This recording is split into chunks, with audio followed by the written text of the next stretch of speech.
Wonderful to meet you. Thank you so much for taking a minute out today. No problem. No So, problem. so before we get into your good work, I want to know this. Yes. 5.5, 6 years ago, this pandemic was changing the world. How did you get through the coronavirus era, and how has it influenced or affected the way that you live and work today? Um, I did a lot of walking, self-care. Yeah, That's number one. But I think one of the things I discovered was the importance of still staying connected. Um, because it is easy to isolate when you're during the pandemic. Um, and I saw a lot of people who were dealing with isolation, so that made me more I was more intentional about connecting with people, uh, just to check on them, make sure they're good. And I think even when you fast forward today, it still drives like why I stay connected to people and building relationships. Because I think we're all built to stay in relationship, created to be in relationship with each other. So community matters a yeah, lot. absolutely. So, talk to me a little bit about your life and coaching and what you do on a regular basis. And I'm going to put you in front of a bunch of 12-year-olds at career day. And one of the kids Okay. looks up and says, "Hey, what do you do for a living?" How do you answer him? I help people. I'm 12-year-old, right? Yes. And now I got a frame.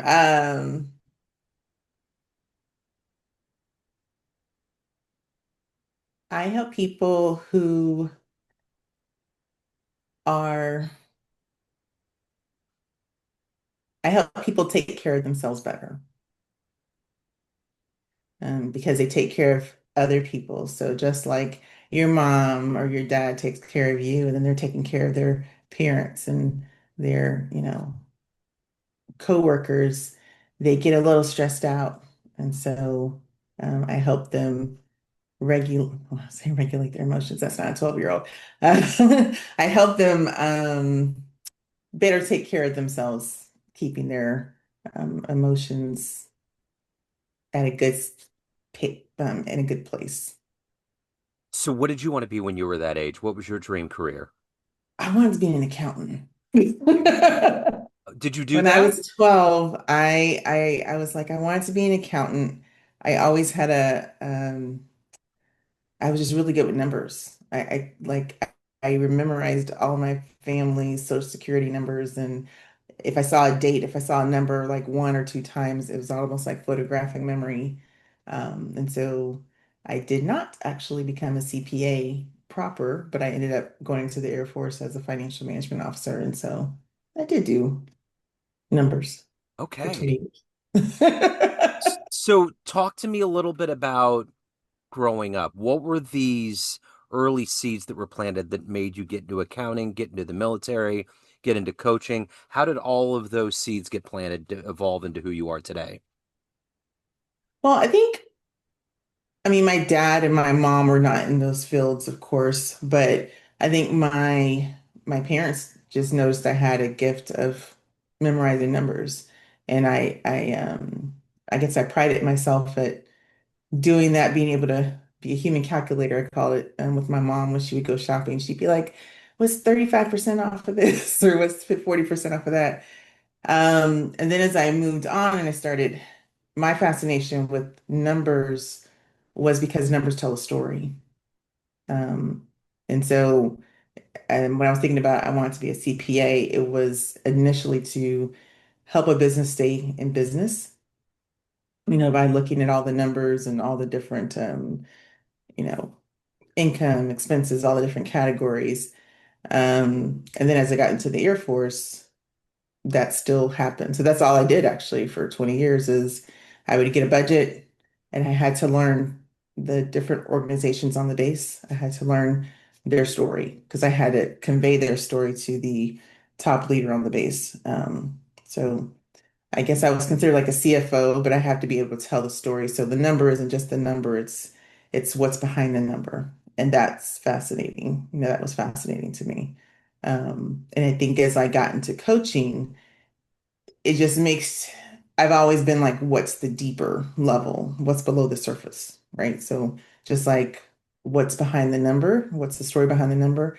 What is the story behind how you're feeling right now or your thoughts right now? There's always a story, and whether it's how you grew up um, or your experiences that you had, there's a story. And a lot of times, um, people don't take the time to figure out their story. So, one good thing as a coach is I'm your partner. So, I'm not guiding you and telling you what to do. I'm not prescribing anything. I am helping you get below the layers, get below the surface, and find the answer within yourself. Um, so, I guess if I had to sum it all up, the fascination with the numbers into coaching is knowing the story, the deeper story. Awfully scientific, you know? Yes. I love neuroscience. Yes, I love it. I have a fascination with neuroscience too. So one of the personality assessments that I'm certified in is emergenetics. I don't know if you ever heard of that Yeah, one. I have. Yeah, Yeah. So and it is based on neuroscience. So the way we think, what's happening in your mind with your neurons and all the messages that are happening, it helps you understand yourself. yeah. And then it helps you understand the people that you live with or work with. And therefore, it helps you better communicate and better connect with each other. Yeah, the brain is I think the entire body, God created is amazing when you Yeah. really think of everything, how it works together, but the brain itself, even more so, because it's kind of like a control center, right? Yeah. Yeah. So when did you realize going from numbers and being in the Air Force, when did you realize that coaching was your calling? How did that did you have a client moment? When did you realize this was your calling? For me, it was because throughout my life, not just post Air Force, but throughout my life, I realized I was coaching people for free all the time, right? People would come to me and they had issues, and um, I would listen and give them some type of advice sometimes, or um, ask them questions rather, so they could figure it out. But yeah, so when I thought about, okay, what's my next step? Um, I thought about my own personal transformation journey, my own growth journey, and I wanted to help people have the same, you know, experience, their own experience, but a focus on growth. So talk to me a little bit about heroes. Who has been kind of an inspirational force for you in your life? Mm, John C. Maxwell, who's my mentor, I'm part of his organization as well, but I remember my first book I picked up of his was when I was working on my doctorate back in 2006. And it just kind of changed me. It was just because there's an intentionality. 15 Invaluable Laws of Growth is my favorite book, right? But it focuses on the first law is the law of intentionality, and that's the foundation of everything. And if you can be intentional about everything that you do, um, then you become a better person, you become more self-aware, and you become, a better leader too.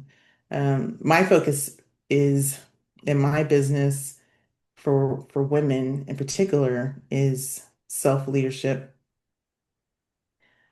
taking care of themselves, understanding who they are, what boundaries they need to have in place, um, how they need to guard and protect themselves in order to be able to serve others well.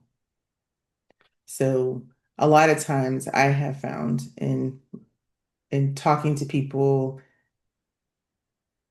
people don't pause. Silence is very deafening. It's like, oh my gosh, what am I supposed to do? I'm not talking for a minute.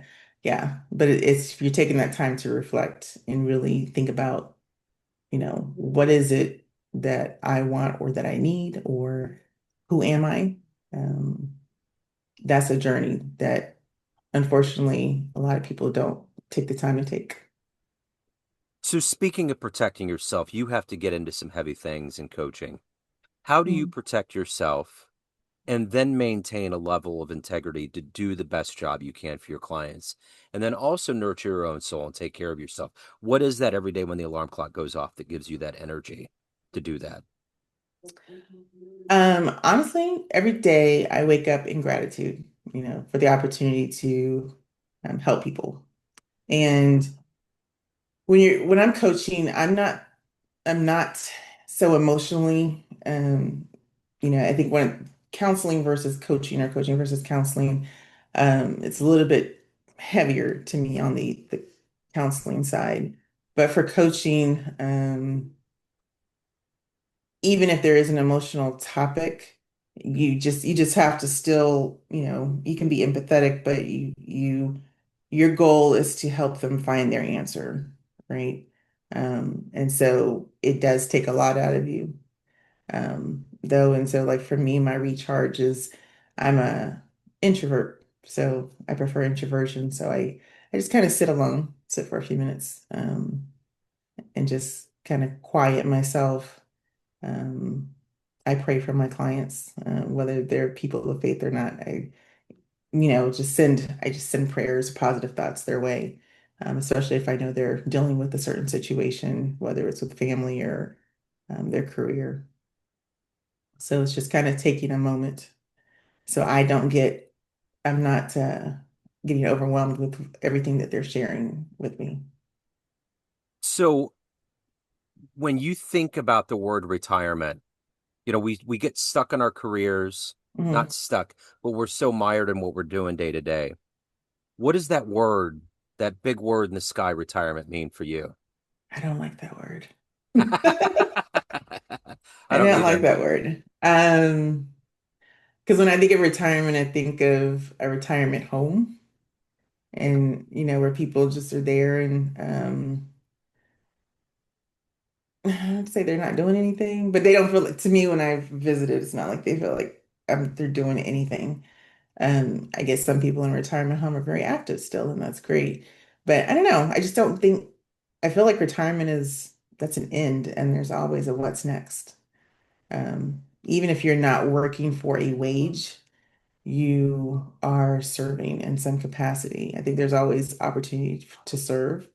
And so like for myself, I never use that word. I don't think about that word because it's not a it's not a goal or a destination for me.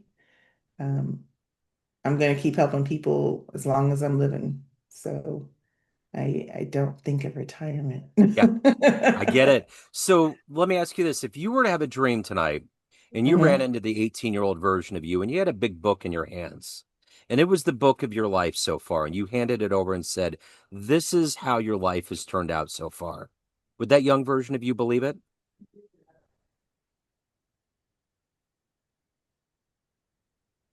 Partially, Yeah. partially. I would definitely say my self-confidence and my self-esteem is way higher now, right, than it was then. I've always been a positive thinking person. I've always seen the glass half full, but yeah, I think if I were to look back when I was 18 and say, okay, you're going to have a successful career in the military, and then you're going to totally pivot and do something different than what you studied for, become an adjunct professor, um, teach fitness classes at some point in your life, which I did, all those things, yeah, probably would have been like, I'm not sure about that. Run a marathon? Definitely didn't think about that. Yeah. Definitely wouldn't have saw that coming at all. So would you give that young version of you any advice? My advice to the 18-year-old Cynthia would be don't be scared. Yeah. Dream big and bigger. Um, I would say for me, my family, um, who I adore, I'm the first entrepreneur in my family, right? So very traditional. My dad was in the Air Force. My mom was more so, she raised us a homemaker at home. Um, and everything was like the security of a job. I remember the first time I was in the Air Force and I spent the first 10 years active duty, the second 10 in the Air National Guard. And I remember when I told my parents I was going to get out of active duty, and my dad was like, "Why are you going to do that? Like, just 10 more years and you'll get your retirement and things like that." But it was like, I want to do other things. So, and it took him a minute. My mom at the same time though, she's like, she'll be all right. She'll be all right. So, and then I remember years later, I quit my corporate job because it wasn't being fulfilled. And I think at that point, my father was like, "Yeah, she'll be all right.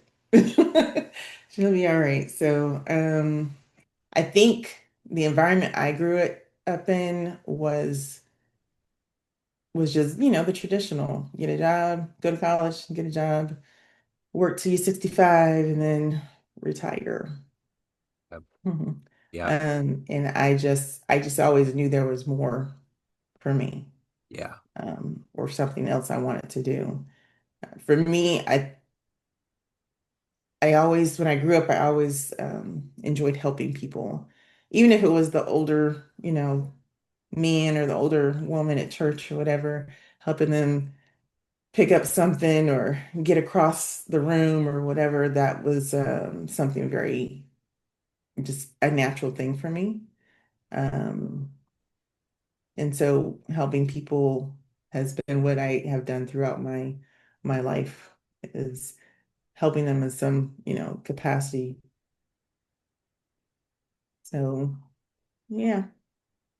So, of everything that you've done, evolved Mhm. to, and become in your life, what are you the proudest of? If everything I've done, say that again. Everything that you've done in your life, everything that you've evolved to, what are you the proudest of?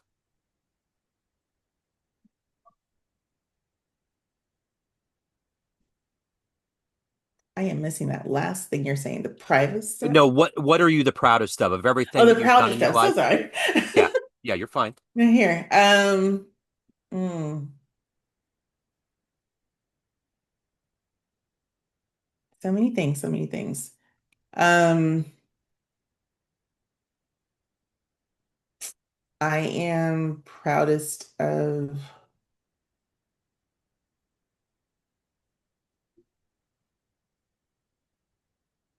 I would say I'm most proudest of the character I've developed, who I've become. Because there's so many things, but I think when I look at it all, it's I don't stop. I keep going. I push. Yeah. Um, and it's it's very easy to get discouraged when you're working on things. And of course, and as you know, like as an entrepreneur, it's not for the faint of heart. And there's lots of lessons learned, right, in failing and things like that. Um, but you keep pushing. And I always think about this example of, and you've probably seen it too. There's an image of a old man or a man, he's mining, and he's going, and um he's not getting to the gold yet, and he's ready to give up, and the gold is just like that much further. And I don't know if you ever seen that one, but that image always comes to mind for me, because it's like, just keep pushing, um, because the breakthrough or the reward or the gold is right there. But and I think I would say that the um, the marathon training, that experience, that is definitely, like, I've always heard it, people talk about how it's more mental than physical.